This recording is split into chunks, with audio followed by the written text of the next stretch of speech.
Hello, everyone, and welcome out to The Good, the Bad, and the Geeky, a podcast where I sit down with some of my friends in the local Columbus, Ohio theater, film, and improv scene and talk a bunch of geeky stuff. Some of it good, some of it bad, but all of it definitely geeky. If you enjoy our programs, be sure to subscribe to our show on Apple Podcasts and to leave a review, or subscribe and leave a review wherever you can get podcasts.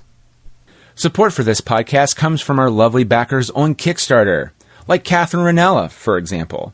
And Catherine is someone that I've met more than a few times, and she's amazingly chill, amazingly cool, and really loves the audio format.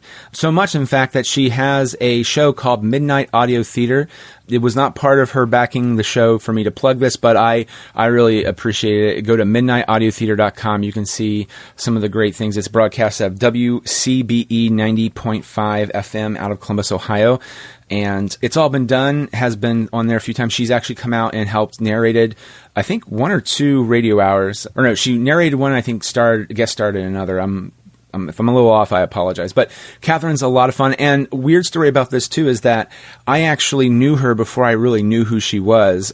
I used to work at this place, and I think there was a Starbucks there, and I would run into her, and we would every once in a while talk about audio stuff. And then years later, she showed up at Radio Hour, and I was just like, hey, do I know you? And I think she was very, very kind to me when I then realized that, oh my God, I've talked to her a lot when she was working her previous job, and I am a schmuck or a schmo who did not remember her as well. So she backed me on Kickstarter. So Catherine, thank you so much for supporting local Columbus, Ohio podcast, and it's much appreciated. And check out her stuff at midnightaudiotheater.com. Our official sponsor of the show is Audible. With over 200,000 titles to choose from, get 1 audiobook and 2 Audible originals each month included with your trial, even once your trial ends and normal membership begins. How rad is that? Best part is you own your library, meaning you keep the books even if you cancel with Audible. Plus, you get easy exchanges. So, you don't love a book? Swap it out for free anytime. Sign up for your free trial over at audibletrial.com/goodbadgeeky. Download the Audible app and start enjoying your new audiobook. We're also part of the It's All Been Done Presents Network, a Columbus, Ohio-based multi-platform creative network. Let us entertain you. We're also voted one of Columbus's top picks for 2017 and 2018. And we have tons of podcasts, frameworks, reviews, videos, and more. For more information, go to iebdpresents.com. In this episode, I am here with Erik Sternberger, and we sit down and talk about MIB 4, aka Men in Black International, on this episode of The Good, the Bad, and the Geeky. And a word of warning that there will be spoilers aplenty, not just on this topic of Men in Black, but just about anything we may talk about. So listeners, please beware. Is there anything you want to say about Men in Black International? Join in on our conversation by interacting with us via social media or email. Twitter and Instagram, username GoodBadGeeky. Facebook URL is facebook.com/goodbadgeeky, and email, you guessed it, goodbadgeeky@gmail.com. We may read your comment on the show. Okay, enough said on my end. Will, roll 'em.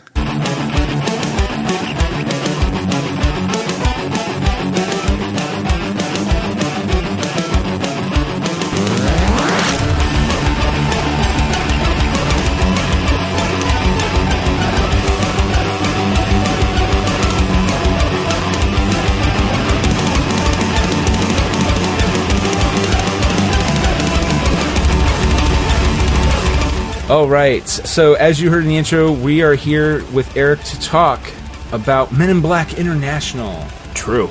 They went to 2 countries. No, 3. 3, yeah. 3 technically. So what was it? There's U.S. Marrakesh. Oh, I guess it goes to 114 because they went to Marrakesh, technically, UK. Okay. And Paris. So France. Yeah. So they went to Europe. Yeah. No. Okay, so will it go to more countries than Spider-Man Far From Home? Ooh, that's a good... And different parallel worlds of those. I don't think they're going to go that far with it. I could, but I don't know. Luckily, you and I will get to discuss that later. That's right, we will. So... we'll just start real quick. What, like a real quick hit? Like, what was you like? If we had to encapsulate too long, didn't read, sure, or didn't hear, what would you capsulize this as? Watch it for the performers, not the plot. I'll go with that.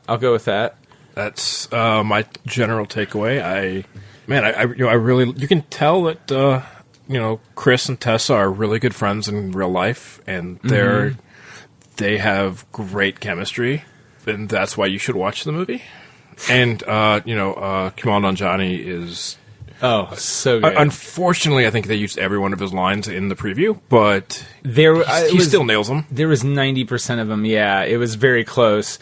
And but I will say in the defense of that, though, is like in context of when you're watching the movie, it still is funny. It still is. Because usually when that happens, it's funny, but then you're just like, oh, that was in the trailer. Yeah. And it's not as fun. It doesn't become funny, haha, it's now funny, ho-ho. Right, yeah. And then it just kind of sits there like, well, they blew that in the trailer. And then you get kind of pissy with the film.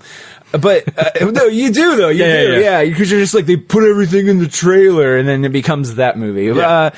I thought it was a good popcorn film. Yeah. Performances were great, but it was just okay. Yeah, it felt hollow. I don't know. Now I will say that yes. So I couldn't find the article in time, but literally someone on Twitter that I follow, they're a writer. Is it me?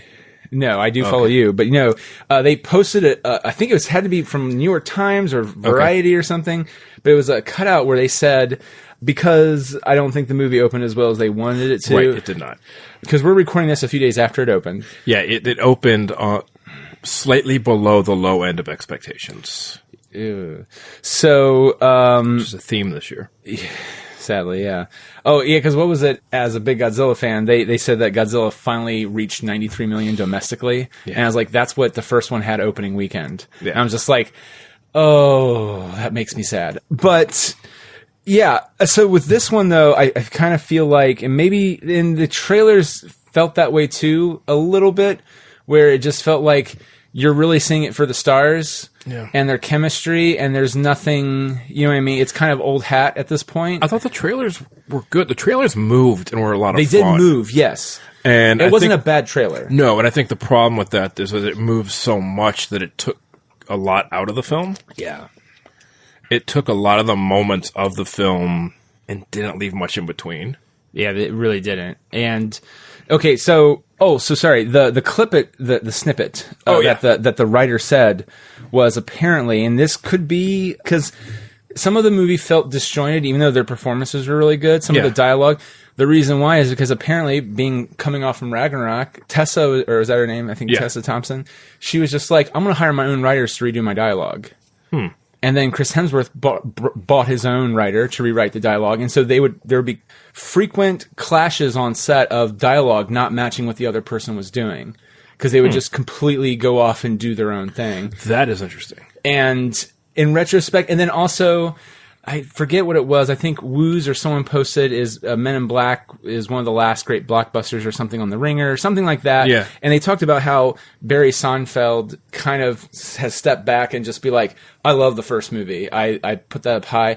I do not like the second one. Sure. And also if you hear about some of his discussion about all the changes he made, because apparently he was attached to it. He then left because I think he wanted Tommy Lee Jones, and they didn't want to get... It's something where it was an acting as a casting choice. He didn't like who they had cast. And so when he came, and the other person they had left, and he's like, I will only come back if you can get Will Smith, because my wife likes Fresh Prince of Bel-Air. I don't watch the show, but she loves him, thinks he's great. And I want Tommy Lee Jones. And you got to set everything in New York City. Because... And he explained, like, if you walk down New York in the summertime, it's like 94 degrees, and you'll see somebody wearing 4 layers of coats, and it's like, oh, well, it makes sense because on their planet it's really fucking cold. Yeah. And or whatever, and so that they're an alien. Of course, it makes sense. So because the original script it was Washington D.C. and then pretty much it was in the fields of Kansas and Iowa or something like that. Okay. Right, and I'm just going, and also the end of the movie, the Bug and the two Men in Black had a philosophical discussion, and they parted with peace. I mean, and he's just like, you can't do that. This movie is building up to something, and then you got to have a conflict at the end. Yeah. And so he did that, and so all those changes made that movie technically what it was. And then the second one, they're like, you can't, like, they didn't give him plenty of time to change the script to make it more to whatever. We recently watched the second one, and man, those special effects do not hold up. Oh, that's sad.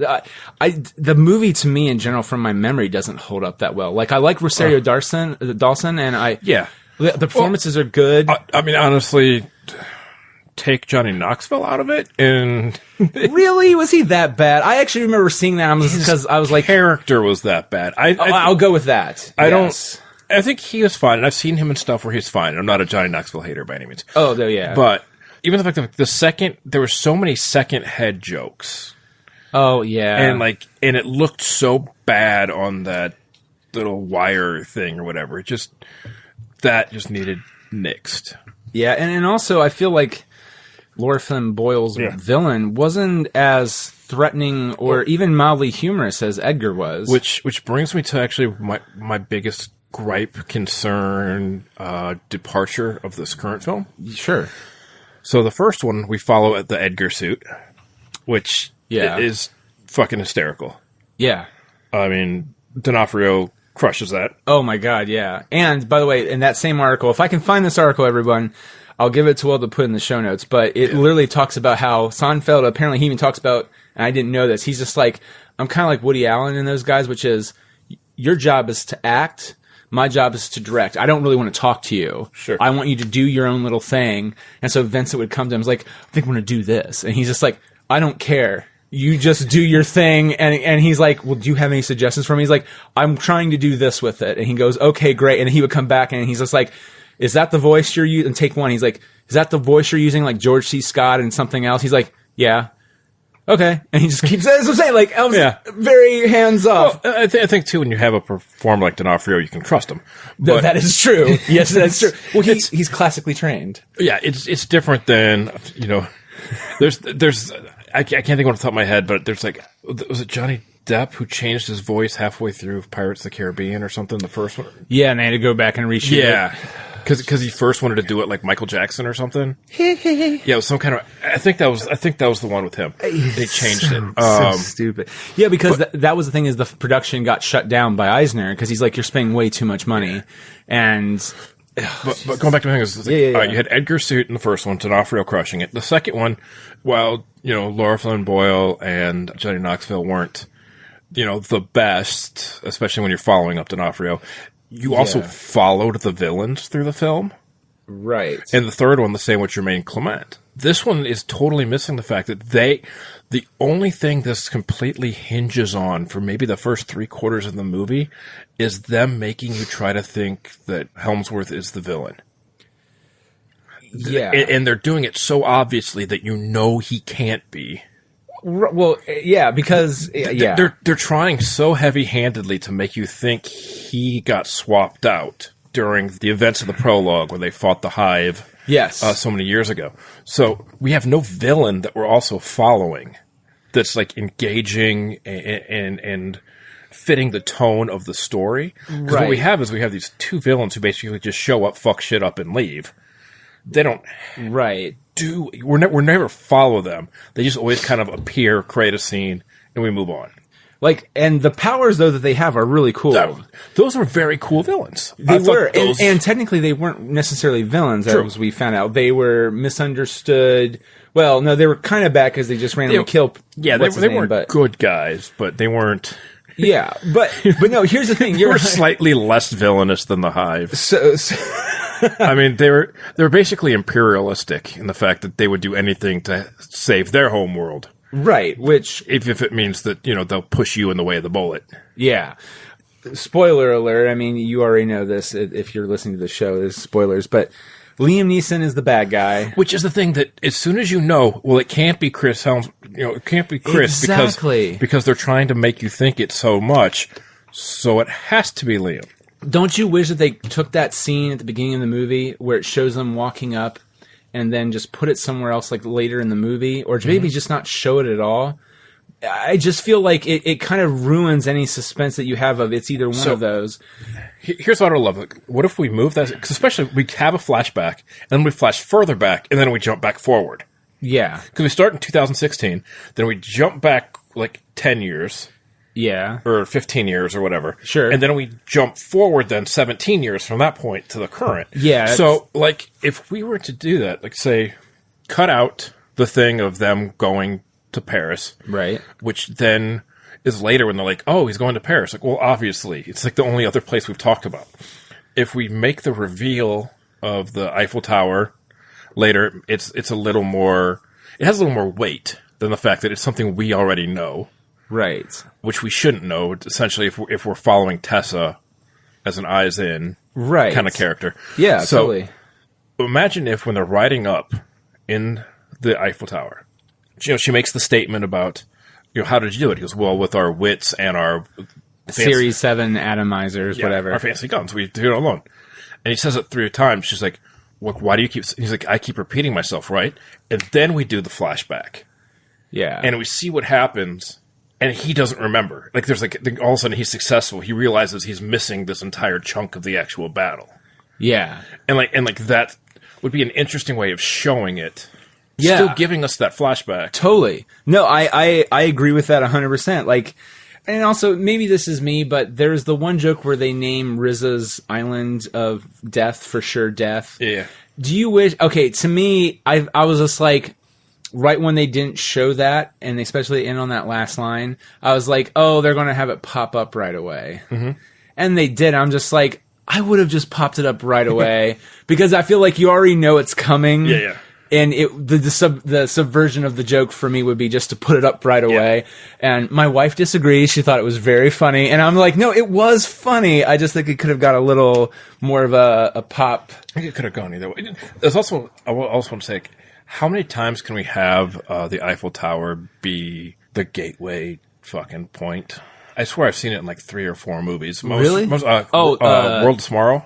Tomorrowland? Yeah, Tomorrowland. Yeah. That was yeah. Really well, I was cool. like, it doesn't. If there was another movie called World of Tomorrow, it would not surprise me. No. I got you. But yeah, like, it's been in a few things, so it's kind of like... I see, I just remember being very pissed at that movie, and I don't remember the Eiffel Tower thing as much. Yeah. And well, I saw it on DVD, so I saw all on the menus. They had all the. I swear to God, it had to be deleted scenes of Hugh Laurie's character, just in the '60s during the actual World's Fair. Okay. Where Disney was at, and so Sure, it kind of makes sense. And he's just like, you can see his disdain grow for humankind, which explains his fucking character. Yep. And I just remember, like, why wasn't any of this in the movie? It's so, I got so mad.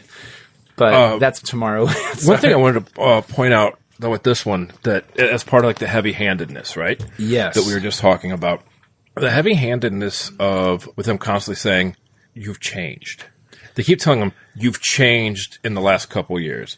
You've changed. Like, yeah. Okay, so I got 2 things to follow up through on this. Okay. He's changed, right? So how much more interesting would it have been as a character thing if he came back and that's when he split up with Reza?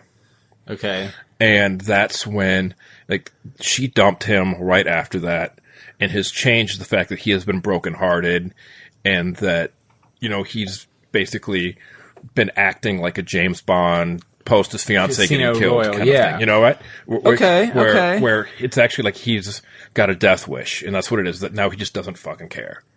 And like that, but the thing is, he's acting, and his, the way he's acting, it's apparently similar to how he was acting beforehand with the whole, like, woke up handcuffed to a horse the last time he was with him. So clearly he's still a reckless, and he always has been kind of a reckless kind of character, right? Right. Which brings us to one thing.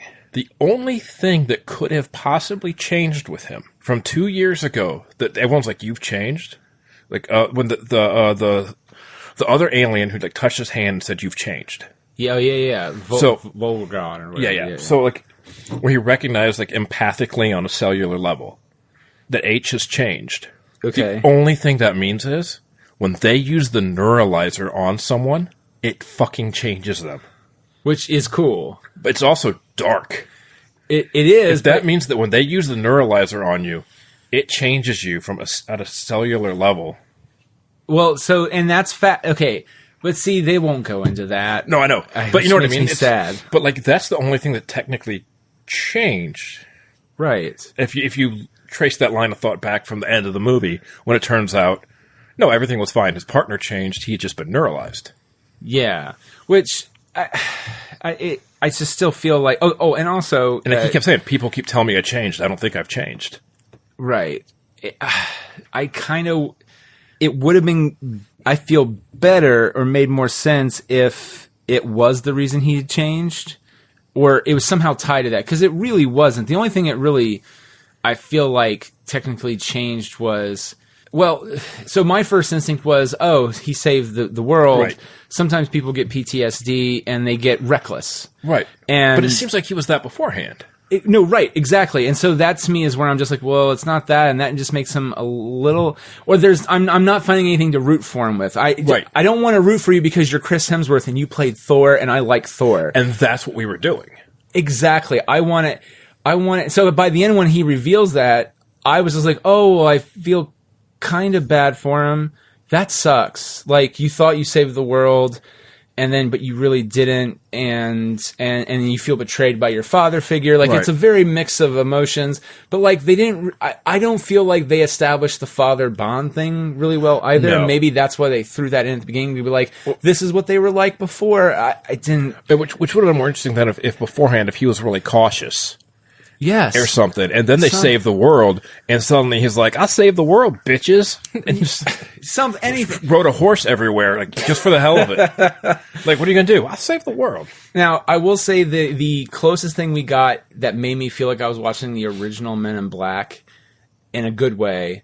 And the movie wasn't, here's the thing, the movie really wasn't bad. I mean, our thing is we nitpick on the show here, but it was the bearded alien guy. We've had a run of these, of ones that have been like, fine. They're just fine. Between Secret Life of Pets and this. And it was just disappointing because they're trying to use this as a jumping off or a reboot point, which is fine. And even though it's not really a reboot, it's a continuation, but it's rebooting the franchise. Reboot. Yeah.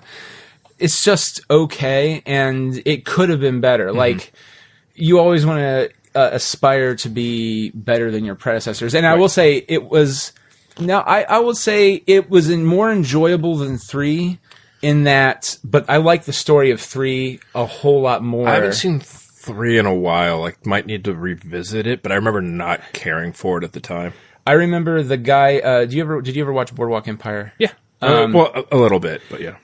First season ends, like, you meet Arnold Rothstein. Mm-hmm. I can't think of the actor's name, but he was also in the Coens, A Serious Man. He played the lead. Oh, yeah. He was the special... I hate saying like that. He came off like a special needs person, but he's really an alien that's very, very high developed. Yeah. His performance was amazing. Josh Brolin as Tommy Lee Jones was just fucking dead on. But I thought the story, I mean, it was a little cliche with the whole thing about Will Smith and his dad and all that stuff, but... You're always going to have that. You're always, yeah. But again, that going in, but I felt the story for that was way more engaging than this one. This one was just... But still, I do consider this, so I guess if I had to rank them, I would go Men in Black 3, International, MIB 2. And again, the first one's way above the others, and then for me, MIB 2 is way below. Yeah, the first one was so much better, but I think the problem with the second one is kind of that whole opening sequence with Mikey and the subway. But there's just kind of a lot of special effects stuff in the second one as opposed to story stuff. So when you rewatched again, were you bothered by the fact that they brought Tommy Lee Jones back? I wasn't, but it's also because like I know the thing. If they found a way to do that today, I'd probably be more bothered than I was at the time when I saw Men in Black 2. Okay. Mostly because that does annoy me when... It's a good ending. Yeah, it annoys me when movies have to find a reason. Because, well, first off, they just ditched Linda Fiorentino for no reason. She was good in the first one. I agree. Now, I've heard that she was a huge pain in the ass, and the producers didn't want to deal with her, but... It's possible. Kevin Smith had similar issues with her on Dogma. Yeah. And he supposedly gets along with everybody. Except for Bruce Willis. Well, to be fair, Bruce Willis is a fucking asshole, because So I just remember before it came out, he started doing the stand-up where he was starting to slam him after Cop Out. I remember he did an interview for Red 2 where the whole, like, he just started making fun of I think it was a German or a Russian journalist. And I'm like, and to the point where, was it Mary Stuart Matheson? Yeah, Mary Stuart Matheson was just like, she's kind of like laughing, like, are you serious right now? Like, this is funny because I get it. We're all tired of this, but like, not cool, man. Like, it was just very awkward, and he's just an asshole. And then I realized, oh my God, now try walking up and trying to direct this man who's been on autopilot for the last 20 years. Oh, yeah. Probably. Oh, yeah. Actually, it feels like 20 years. It seemed like he kind of cared in Red, but that's kind of an outlier. Well, that's the thing. You watch, there's always a moment in every Bruce Willis movie, you're like, did he care in this movie? Yeah. It's hard to gauge because, I mean, there we go. Just do the next Men in Black. Have Bruce Willis. Although I think I've seen him listed on a couple of movies where I've just been like, sure, what the hell, because it's on Netflix or something. And it's like, he's in 3 scenes and he's always like behind a desk in an office where people come to him. I bet he got paid like $3 million to do that. His and name. He probably hired a writer to rewrite all his dialogue because he does that apparently in every movie.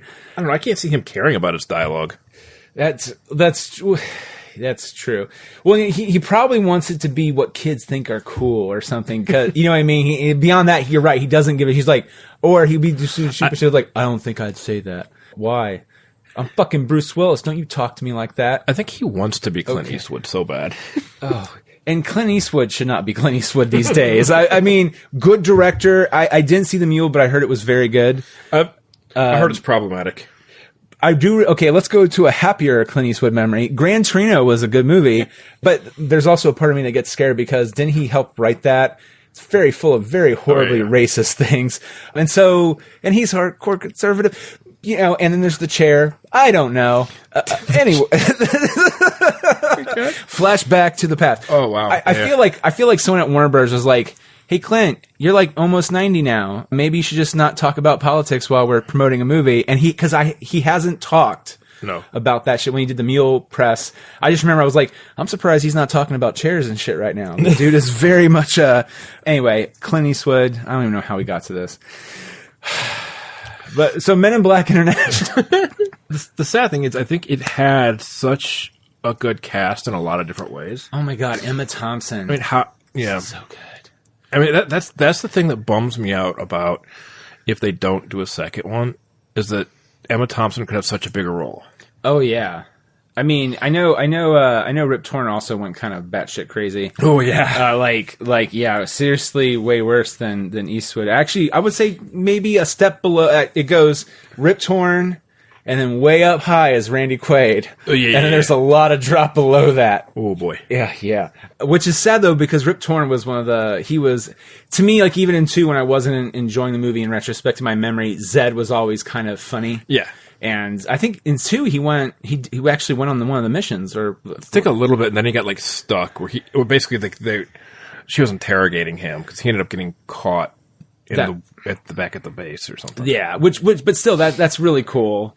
But he's nuts. But it leaves us with Emma Thompson, and it's such a and also like this is not the first time Liam Neeson has done this role.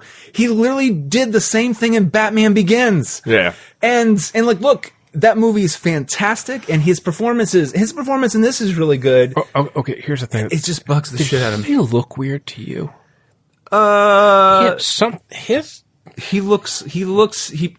It's the first time I looked at Liam Neeson in a movie and I was like, oh, he looks his age. He looks like his age, and then they made him up a little too much for his age or something. Maybe it was their attempt at doing like a human suit or something. Yeah, and that's what I couldn't decide. It didn't land. Because like what was the one he recently did with the Cold one? Cold Pursuit. Okay. I really liked that one. Which one is that? Because he did so many. Well, so Cold Pursuit is the one where he's a snow truck driver or a snowplow driver. Now, here's the thing: that I haven't seen the trailer for this. I'm not kidding. No, it's very dark comedy. I'm fine with that. No, I like Liam Neeson, and it is him avenging his dead son. Okay, but it is. That was the movie he got in trouble for, didn't he? For saying that thing? Okay, sorry. It was. I guess that's the reason why I don't remember the movie. I just remember the comment during the press tour. Yeah, so that was actually a remake of a Norwegian film called In Order of Disappearance, which was made by the exact same director who then remade it in America. But the Norwegian one has got Stellan Skarsgård and the Liam Neeson role. And what's funny is I watched the Norwegian film a few years back, and then I saw this one, And I'm like, yeah, I'll grab that from like Redbox or something just for the hell of it. I heard it was pretty decent. And I get like 15 minutes in, I'm like going, God damn it, this seems familiar. Like, I'm pretty, like, really, really familiar. It's like, have I seen this? Like deja vu. Like right, and they definitely tweak it to be like American references and American gangs and stuff versus like Norwegian. So, yeah, I mean, okay, so I need to watch, because what was it, the movie that it bombed? Actually, a lot of his movies, unless they're like the big high concept, like the one on the train did kind of decent. Yeah. Not great, not like Taken, but like it did well. And that's kind of how the movie was. Here's the thing. It's like any Steven Seagal movie at some point back when he was something, it's like, it's Steven Seagal on a boat. It's Steven Seagal on a train. It's taken Liam Neeson on a train. It's taken Liam Neeson on a snowplow. But and this is so good. Yeah, and this is a bit different for those kind of films. And it's one of the favorite things about it, though, and is that the Norwegian one and this one both have like a gay hitman subplot, which is so weird in the middle of it, but so perfect. Yeah, that's so Neeson. I feel like he always plays characters that in movies like this, where he's not the main lead, he always has the turn where he's the bad guy at the end, or it just like I called it in the trailer. I was like, Liam Neeson's the bad guy. Well, he's the bad guy, or he's going to die. It was like in the trailer, I'm like, he's either the bad guy, or he dies in the beginning, or he's the lead, the father figure who dies, and then they must avenge his death. Right. That's what I'm saying. Yeah, exactly. It's like you watch the trailer. It's like, oh, he's only in this part and this part. It's not like Star Wars where they very purposely only show you like maybe, or Guardians 2, they only show you the first 20 minutes of that movie and don't show you anything else. This is legit. Like, they're clearly showing you all types of shit, and it's like, oh, he's not in anything else. He either dies or he's the bad guy. And it was both, technically. But also, is that your big way of surprising us? So I also love the fact that, okay, so C, the character C. Oh, yeah, Rafe Spall. Yeah, who's like He is also always a bad guy. Yeah, so I like the fact that they didn't make him the bad guy this time. I did too. Although I did love the fact that the government agent named C, I thought they were going to Skyfall it and have him be the bad guy. But, the character named C, since that's... Oh, yeah, Agent C. Yeah. No, I gotcha. But I love the fact that... Do you see? Yeah. He's pulling up all the data and like showing like this is what we found or whatever. And Liam Neeson comes down and he's like, why wasn't I told about this? He goes, I was trying to keep it quiet. You're in a fucking open room showing it on like 20-foot screens. How the hell, like right in front of his office, how are you keeping it quiet? My wife groaned, and I didn't get it at the time because sometimes I'm just like I'm just watching the movie. You know what I mean? My brain's not working with common sense stuff like that, which is always fascinating when I go back and rewatch the Transformers movies, especially the second one, where the plot just really doesn't make sense. Yeah. If you're watching in context of the movie, you're just going, "This is why things happen." And then when you try to analyze, when I stopped watching Transformers movies, I stopped after.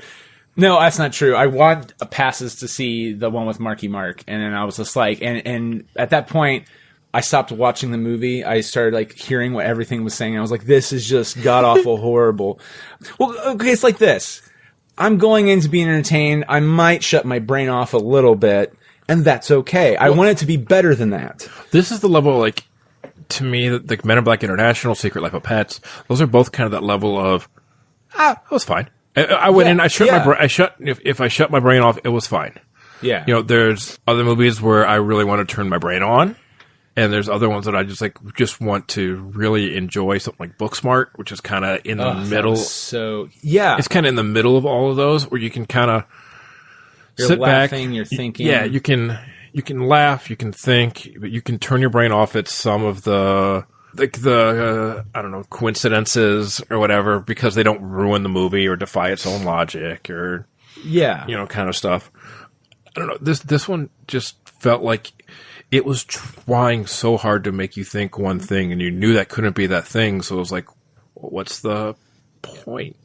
Now I think about it too, the moment they said the one bodyguard's like alien name, I was like, oh, there it is, because that's going to come back. Like, why keep this in? Or why keep it in the order they had it in? Which again, I would have done the same thing with that, where right when she says that, she goes da da da, and then you do a flashback to that, or hell, even do it when she's talking to O. I would have left that in the beginning because I feel like that set up her journey.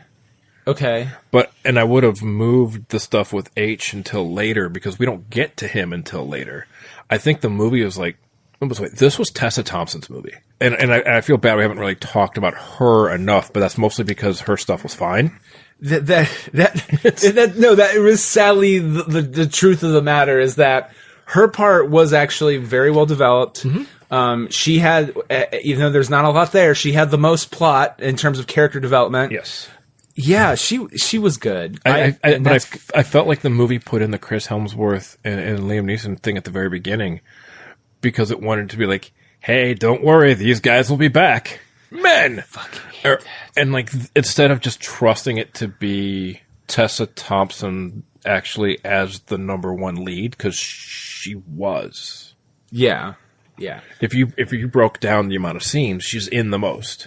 So, at the end of the movie, Hemsworth becomes, Agent H becomes the head, the temporary head of London, of the London branch, and then she's being sent back to America with Agent O. And I think they pretty much said, you are officially, they did, because they gave her the neuro. Yes.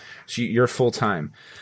Which is awesome. That's her character arc. It's fantastic. Now, did you feel that little bit at the end was about like a romantic thing that she had for him? Or was it more like, oh, he's my partner and I don't like leaving my friend or partner? Because I took it as a romantic thing. They were trying to force their own romance there. Yeah, I took it as a romantic thing, which was so out of nowhere.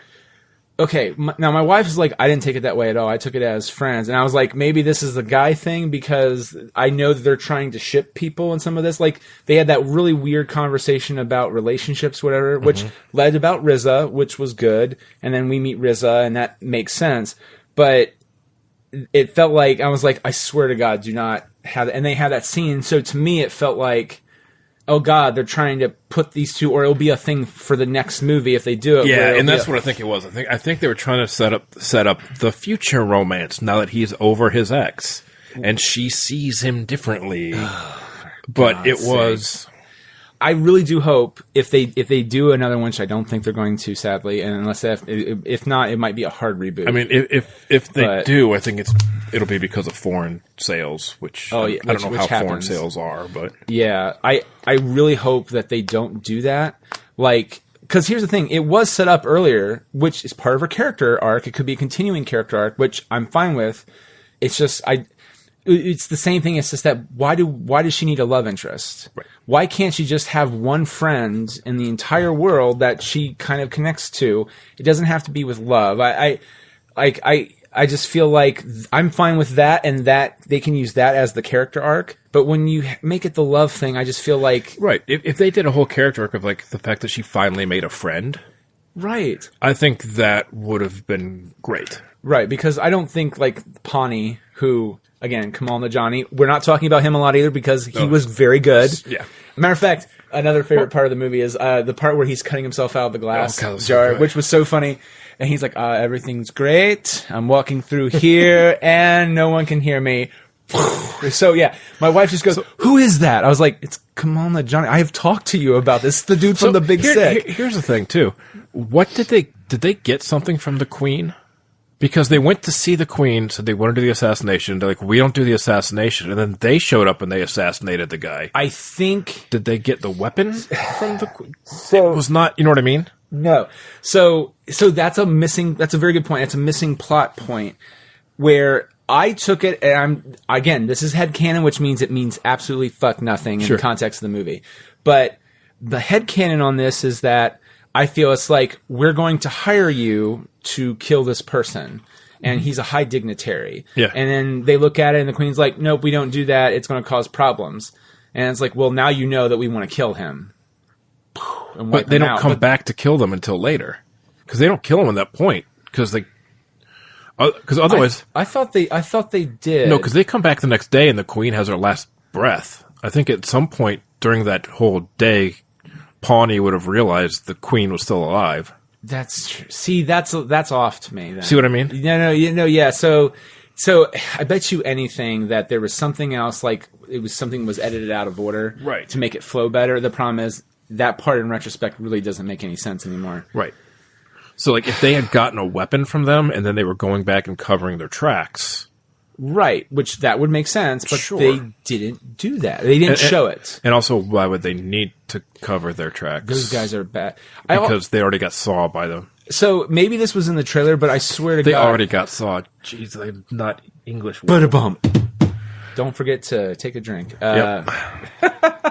That really, that does now bug me. And I kind of already had a kind of an issue with it. I remember watching. I was like, wait, okay. I guess they killed him because of. See, my brain was trying to have it make sense that's why that happened. But now that you're saying that, that makes sense. Because they go to the nightclub, they kill Volstagg or whatever, and then it's the entire next day. Yes, that then they get. Oh my God. And then at that point, it's like, really, bro? Why aren't you helping your queen at that point? Like, if that happened with a day ago. Right, so that obviously had to have just happened. Right, and they are chasing her there, so it makes sense that it was happened earlier in the day. As the plot point comes up later, which I thought was fair enough, it was well orchestrated that Liam had given the tracking device.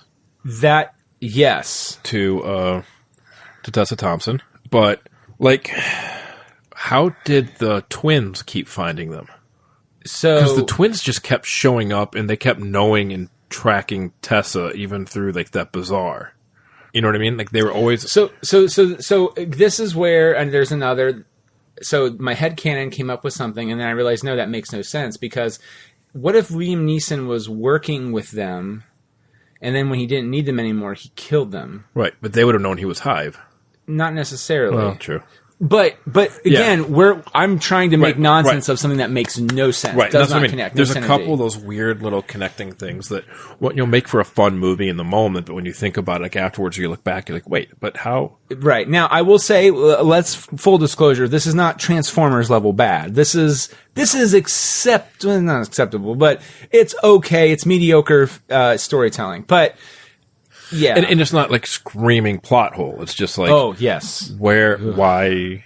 It's nothing in it. That's one of those things I always want to point out. Like, there's a difference between plot hole and not including something.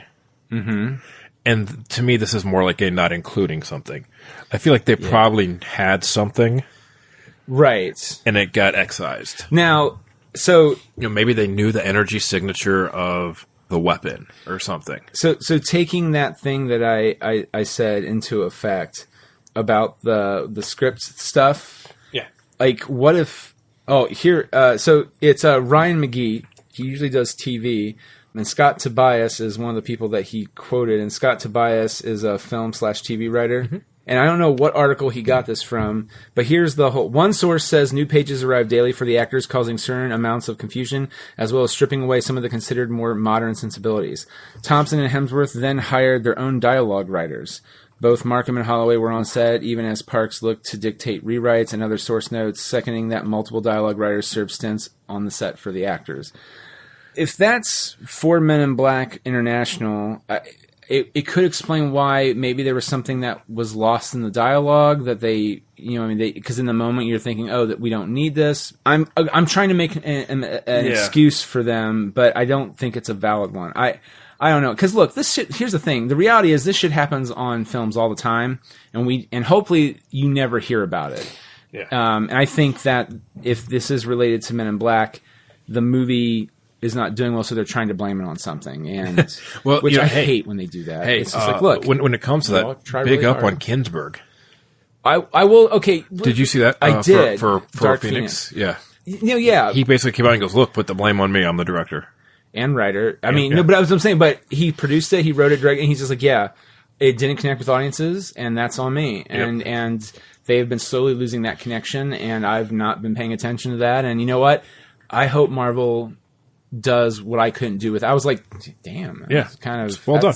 Well done. I'll give respect for that. No, I really will. And here's the thing: he did love those characters, and you could tell there was some love there. It's just, it all felt very That's the weird thing in the Marvel, the more Marvel movies that are made that aren't in the MCU, it just feels like we're spinning wheels. Do you see where Into the Spider-Verse has a different director and writer for the sequel?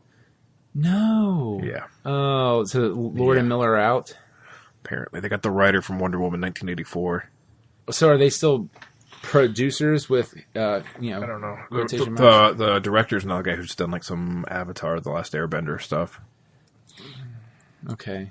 Well, I'm really hoping that transcends into something still good, but that makes me sad.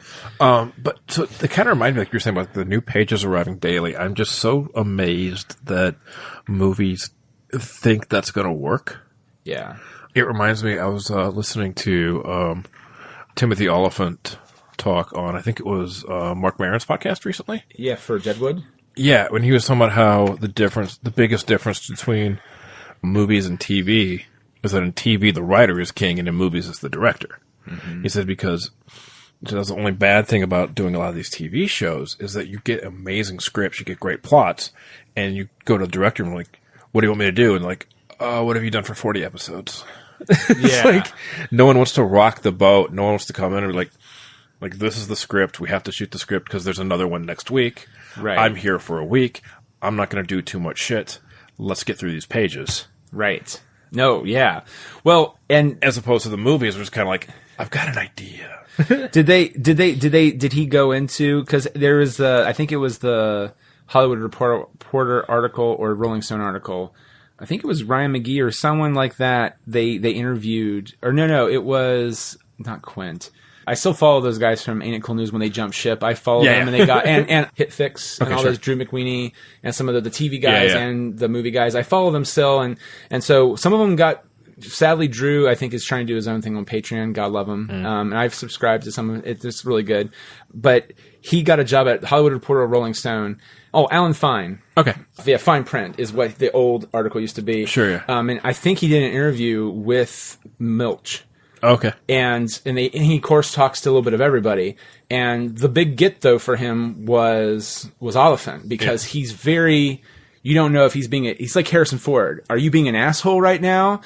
Or are you being funny? Yeah. Or are you both in between? And he was very honest about like how the pages used to work on the original show, which is Milch saw the whole vision, and in the middle of the thing, he would just call cut, and he's like, give me 2 hours. And he would write something, come back, and they would completely change the rest of the script. He had to keep rewriting pages, but he knew exactly what everything was. Yeah. And of course, they talk about how it's a little bit more sad because he has dementia and or Alzheimer's. They're kind of the same, but a little different. Sorry. But they talk about the process of him writing that, and it's just like, that would be terrifying for me because I already have a hard time remembering dialogue.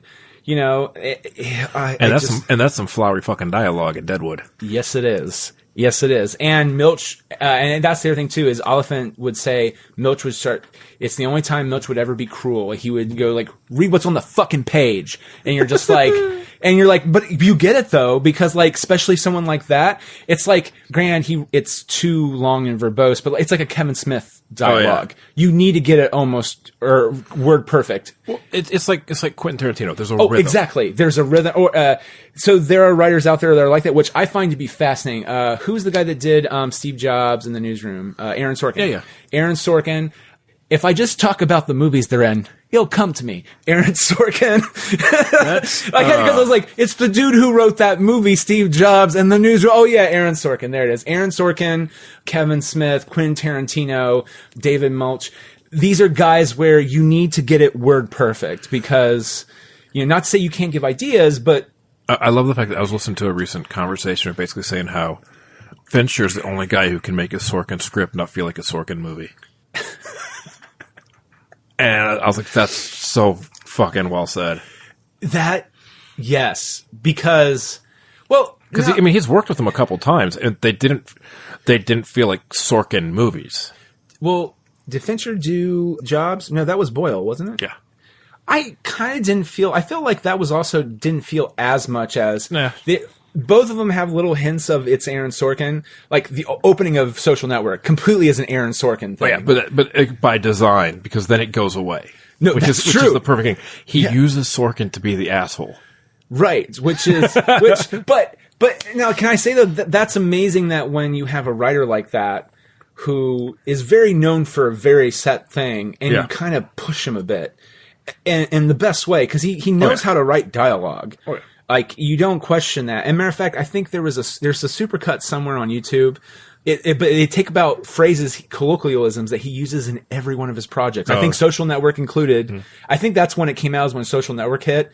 It's like people were like, "Oh my god, this movie's so good," and then they were like, "Wait, Aaron Sorkin doesn't he says this thing a lot?" And it's not the White House show. What is it? West Wing. Yeah. White House I called it again. West Wing, Newsroom, American President. Sure. Few Good Men. They all like little things that they just do like a super edit on. It is kind of funny. I had to pull up one of the lines I wrote down specifically. It's a short one, but I want to make sure I got it right. Yeah. That Milch had in the Deadwood movie. I love it. I just love the fact that as the one character comes in, I'm not going to say who the Character is, spoilers. Comes in to give a speech to Ian McShane. Because, of course. And Ian McShane just looks at him. When have you ever been prone to brevity, sir? It's like a line like that is so fucking perfect. Yeah. And even for it to be a short line about brevity that says so much. Yeah. Well, so was it you that was saying the other day, or was it just in maybe us talking offline? Was it you that was saying about Ghostbusters that Murray didn't give a shit? And that's why the movie was so good? No, I remember who was saying that. Though. I can't remember, but yeah. Someone, I forget who it was, but someone was saying that to me. And I think we talked about it, but I don't think I said it. Yeah, where it's like, Bill Murray didn't give a shit. And because of that, it's why the character works so well. Yeah. Because you can tell he just is doing whatever to get them to leave him alone and move on to the next scene. And that's also a weird movie where, also by Columbia Pictures, where the script kind of just got, like, I know Ramis and Aykroyd, who are very talented writers, they wrote the script, but, like, it's really Murray. Aykroyd's original script is so crazy. Well, you mean the one where they fight the Stay Puft Marshmallow Man in the first 10 pages and they go through different dimensions and shit like that? Yes. I've not read it, but I've heard stories about it, and I heard it's just same here. I have not actually read it, but yeah. Because actually that's kind of also where the Blues Brothers came from. It was all like one big hodgepodge of shit, which I'm just like, dear God. Well, the funny thing is, to take it back to the movie, Gary Gregg got his Hollywood star this week. Okay, now I need to pull this up again real quick. What the fuck else has he done? Everybody, he's done NWA. Oh, okay. He did the last Fast and the Furious. If I'm not mistaken. He did Set It Off, The Italian Job. Yep. Which I actually like that movie a lot, good. Even though Ed Norton fucking hated it. I was like, you were fucking great in it, sir. The Negotiator, which I think is a very underrated movie, and then Friday. I had no idea that he did Friday. Yeah, he did The Fate and of the Furious. He directed Straight Outta Compton. Binding Simpson. So he's got a good track record of either kind of decent popcorn films or better than they should be below the line films. Yeah. Now, I will also say, too, he did the video for Coolio's Fantastic Voyage. Oh, Jesus. That takes me back. TLC Waterfalls. Yeah. Crazy, Sexy, Cool. He did, Babyface. Wait a minute, which Babyface? You're talking about a guy that's been around forever, but probably the common person does not know their name. You know what? Good for him, because I'm looking at this. This is a deserved star on the Hollywood Walk of Fame. Yeah. Good for him. And here's the thing, probably it's sadly a Sony bought the star for him. Oh, I'm sure they did. Publicity. Promote publicity. But very well deserved. Because sometimes you hear people getting the star and you're like, do you need it yet? I feel like you're young in your career. Now, if you died tomorrow, no offense, that's horrible to say, but if someone young... When we were there last, the only one I wanted to see was the new one at that time, which was Weird Al, who got his right before I went to L.A. last. Oh, wow. So, I wanted so badly a new theme song, and I'll give you now Nick, I'll give you the picture for the notes. I didn't bring it with me. I didn't find it in time. My freshman year in college, which would have been right after this came out, essentially, I was pledging a fraternity, and we all had to go around and do serenades where like you sing songs to sororities. Okay. We ended up doing Men in Black. Like the rap song? The rap song. Okay. With the words changed to We Are the Phi Caps. We are the Phi Caps. Okay. Yep. Yeah. I see it. I mean, none of us were music majors. Here's the thing. I can sing it in the melody. It's fine. Yeah. It's great. So it was, of course, a song about essentially blacking out drunk because, neuralizer. Ha ha ha ha. Yes, right. Of course. But how does that get with the score? I'm sorry. But yeah, take me on this journey. I'm so sorry. I didn't mean to interrupt. Imagine 18 of us freshmen in college going around. I was the only one who could actually keep up with the Will Smith part, so I had to do all the rapping while 17 other, all white guys actually in my class, doing the Men in Black dance and doing the chorus. Oh, yeah, where it's like... Behind me. Yes. Yeah, and just all of us in black suits going around to sorority to sorority. So the first half of that dance, it's a Fat Man Shuffle, which is fantastic because as a fat kid, I could dance to that when they played it at the dances, which I always was very appreciative of Will Smith for. Yep. And I just remember, because that's when I actually started watching, like, I feel embarrassed to say this, because there was that, Austin Powers, The Spy Who Shagged Me. I started paying attention to MTV way more than I did when I was little. So I was watching the videos, and I just remember TRL, before it was TRL. I watched the premiere of the Men in Black video. I was like, this is rad as fuck. And I started doing that. I was like, I could do the dance. And then years later, I was like, that's called a Fat Man Shuffle, Nick. And they apparently did it just for you. Just like Fat Thor and Endgame, have a Halloween costume you can do. I'll track down a picture for you for the show notes. No, it's like please do. 18 of us guys in 1997. Oh my god, dancing the Men in Black. Galaxy Defenders. You'll drink, you won't remember. So, okay, that to me was the only comfort I got going, and it was like, I hope they play the Men in Black theme song by Danny Elfman. But now, if it was the rap song they played, I'd be like, oh no, I would have wanted. Don't need that. I would have loved a 20-year later remix at the end. Okay, that would have been interesting. Like, so. I'm all for remixes of songs. So, like, if the movie had more of an impact that somehow tied to the mythology that came before it, I would have that be the end credit song where they do the remix. How fun would it be, though, since they do call out Childish Gambino as being an alien, which is a complete callback to what they've done several movies of the... True.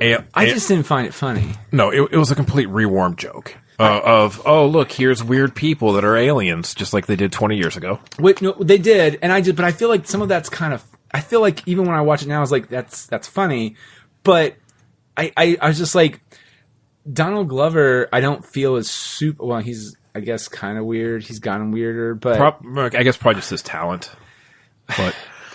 Right, but like his multi-hyphenate. Was it Cardi B or Nicki Minaj who was in that? Ariana Grande. Ariana... I'm sorry, all three of them feel like the same person to me, and I know they're not. But like, as a guy who has no concept of what's going on in top 40 CHR, sure. Someone shows me a picture of them, and I just go, it's a 1 out of 3 bet every single time. It's either those three. I thought that was actually mildly entertaining, but I was just like, but who else? What type of personalities are there today that are super out there? Besides those three. Oh, please tell me more that are not racist or horrible people. Horrible people. It's... Well, okay, let me take this back a little bit. That are horrible people, but are not like racist horrible people. They're just like, they're trash pandas. I guess. I'm sorry, that was mean. They're not trash pandas. So... That's the only thing I could think of. I'm wearing a t-shirt correct now. This is very stable genius. So that tells you who my answer would be. Okay. But I would have loved, though, if like Glover came back at the end and did a Men in Black remix song. That would have been cool. At the end. Now, see, that... Man... Also, like, don't you just... Okay, no, I don't. Because to me, that wouldn't have been like... that would have been more homage than pander. Yeah. Like, well, so I had this discussion in the episode... I think the episode should be out before this one goes up. But Scott Wheeler and I discussed the Godzilla remake song by Bear McCready. Mm-hmm. I love that. And he's just like, I prefer the original. I was like, well, no, I prefer the original too. But like, the difference between the two songs is one gets me fucking jazzed, and it's just because the remake with the chanting and just the orchestration, and it's the same. And this also applies another Sony movie, which was the '98 Godzilla. Sure. I like the orchestration. What's the Puff Daddy song? Come With Me. Yeah. P. Diddy. I love that. Now, granted, and the same thing. The song gets me jazzed up. I hate the lyrics for it because you just want to hear Kashmir. But it's like they got Jimmy Page and what's his name to redo the guitar lick and go, yeah, you should probably add more violins here. Like they got to remix it how they probably always wanted. It's like you can like Tim Burton's Batman's theme, like the animated Batman theme, and like Hans Zimmer's Batman. Oh, theme. you can totally. And it's like, tell me which one do you want to hear? Which one do you like the most? I don't know what's following it, because the the one from Zimmer with Burton's Batman is going to seem out of place. But can I also just say, this is just now hitting me to me. One of my favorite things I've ever seen. This relates to the music. Is when they did it was a short video for Man of Steel, where it was I think Superman's 75th birthday. Okay. Where they showed him through time. Yes. And I'm just like, do that with Batman. You need to do it. Like the dude has some iconic scores. Oh yeah. And some of them are mostly from Danny Elfman, but still fucking look. Are you embarrassed because you're probably gonna have to do the na? You know what? I don't fucking care because that's part of his history. It's what made Batman, I feel, more of a nationwide name than. No offense to the comic books, but it's the same thing with the Spider-Man cartoon show. Well, Spider-Man, and it did because you had 4 things you could watch on it that ran at night. So 25% of your yes. Because what was it when they canceled? I don't know who was it. Kevin Beagle. He was talking to Bill Lawrence, talking about, remember when The Single Guy got 14 million viewers and they had to cancel it because it wasn't enough? And I was just like, I like The Single Guy. Yeah. My memory of it, I should say. Yeah, sure. Because I like Jonathan Silverman. Right. And I was just like, yeah, I remember that. And Caroline in the City and the John Larroquette show. Yeah. They all had Herman's Head. Well, no, that was on Fox. Yeah. That was the NBC lineup on one night. That's true, yeah. But no, I also too enjoyed Herman's Head. My memories of that show are very positive. At the time, yeah. Yeah. Well, because it's like half the cast of The Simpsons, right? Yeah. And then I can't remember the guy's name, but that's actually how I knew him. He was like the cook in Down Periscope. Okay, He's always kind of a big guy. Has a very distinctive voice. He was like one of the voices in his head. I did like the club scene. That was as we're talking about music. Good. Yes, that is so good. And the dance where the alien started. The alien dance, and it gave Tessa a chance to actually be a detective.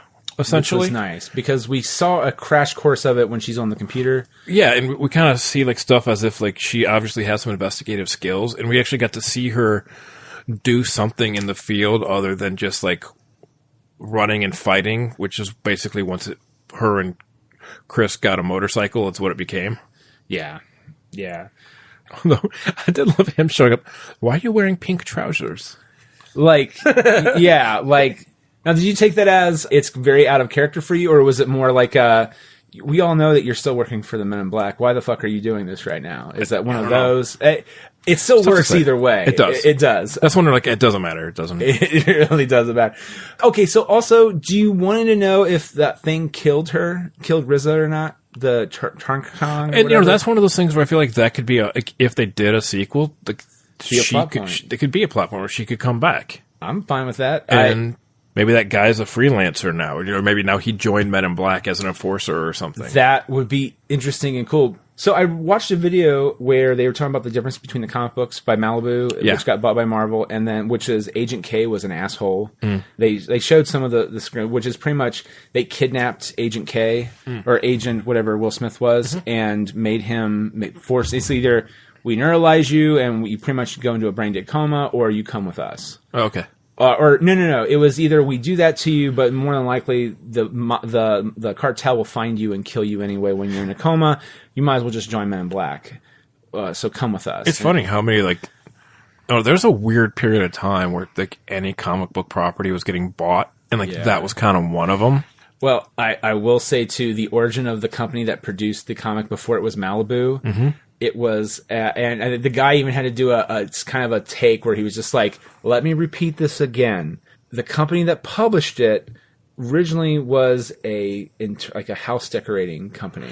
Yeah. That then they're like, well, one of the employees was like, maybe we should do comic books now instead. And they're just like, okay. And then they published a bunch of books. And I was just like, what? Dude, so bizarre. I was working at a comic book shop at the time. That was a crazy time. Well, not to date you. What year? What years? I mean, I was working in a comic book shop through like middle school and high school, like under the radar. Oh, really? Oh, where nice. I would basically ride my bike over there after school or on weekends, and I would sort the cards and the new comics that would come in and stuff. Did they pay you actually for that, to do that? Or did it start off as you just doing it and then you just started paying you? I got paid in comics. Can't complain with that at all. Yeah. So, I'd come over there, work a few hours, and then just take some home. One on this note, and if you have anything else, throw it in real quick. But this is more of a joke in my head. I was watching the movie, and I was just like, oh, it's the part where he's like, I'll do it right now, sir. Agency is like, I'll do it right now. I'll neuralize them. And they're like, whoa. And that was very funny. That was very funny. There was a part of my brain I was like, they need to put it in the movie where they just start accidentally neuralizing each other. Yeah. Like, that needs to be a bit. Can't be with the leads, probably, but background, like, oh. What are you doing here? What are you doing here? What are we all doing here? Stuff weird like that. I'm like, why has this not happened in any of the Men in Black movies? That would have been a fun after credit. Yes. Yeah. Besides that, that's the only thing I had. Do you have anything else you would have thrown there? With this mildly enjoyable, but just kind of middle of the road movie? Yeah. It's kind of one of those things that, if it's on TBS, I'm not really going to turn the channel, but. Yeah. Whatever. Which, Chris, buddy, Hemi, expect more from you, buddy. Yeah. And I don't blame. It's not your fault. It's not your fault. I think they did what they could with the script they were given, or the script they kept changing. Yeah. Oh well, everyone. That was our discussion of Men in Black International. Did you have anything else you'd like to plug, real quick? A standard plug on my website, ErikSternberger.com. Rescued Ohio. Yeah, Rescued Ohio. We just got fosters for 2 dogs yesterday that one of them still has medical issues that we'll be paying for the whole time for the rest of whatever, but go check them out. All right. Well, Erik, thank you as much, or as always, I should say, and have a good one. You as well, sir.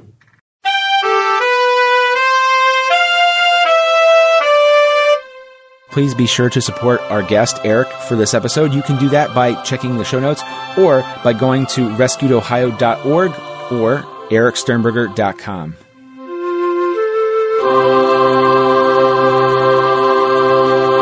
Get out of here without cheese! You're a creep! Go away! We're having a good time until you showed up, cheapers!